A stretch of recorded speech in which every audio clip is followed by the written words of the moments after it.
Today in the Daily Dose, the Transcontinental Railroad. After the nation's first steam locomotive made its appearance in 1830, the east coast of America added 9,000 miles of railroad track over the next 2 decades, linking city upon city as far west as Nebraska. Once gold was discovered in California, followed by the silver lode in Virginia City, Nevada, political will combined with the spirit of American entrepreneurship to build the first transcontinental railroad. In 1860, a young engineer named Theodore Judah identified the infamous Donner Pass in Northern California as the best location to transit through the formidable Sierra Nevada mountains. And by 1861, Judah had enlisted a group of investors in Sacramento to form the Central Pacific Railroad Company. After President Lincoln signed the Pacific Railroad Act in 1862, over the next 7 years, the Central Pacific and Union Pacific Railroad companies would race toward each other from Sacramento on the one side to Omaha, Nebraska on the other.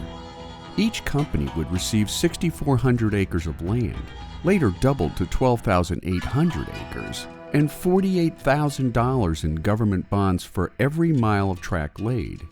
In the West, the Central Pacific was dominated by the Big Four, which comprised ambitious entrepreneurs Charles Crocker, Leland Stanford, Collis Huntington, and Mark Hopkins, each man lacking any prior experience with railroads, engineering, or construction. Disillusioned with his partners, Judah planned to recruit new investors to buy them out, but he caught yellow fever while transiting the Isthmus of Panama and died in November of 1863.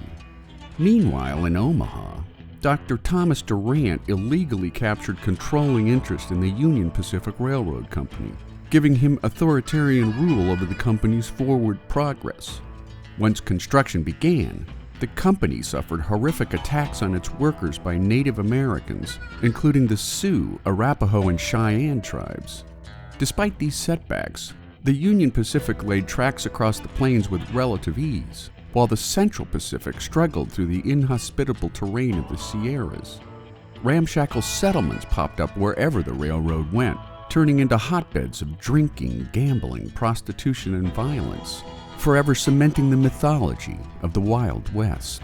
Built primarily by Chinese and Irish immigrants, the 2 competing companies would join rails at Promontory Summit, Utah, just north of the Great Salt Lake, some 690 track miles east of Sacramento and 1,086 miles west of Omaha.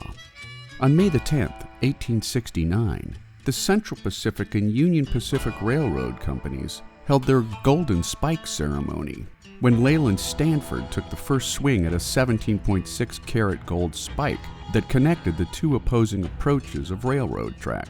Thomas Durant took the second swing and missed, due in large part to a raging hangover from a celebratory party the night before.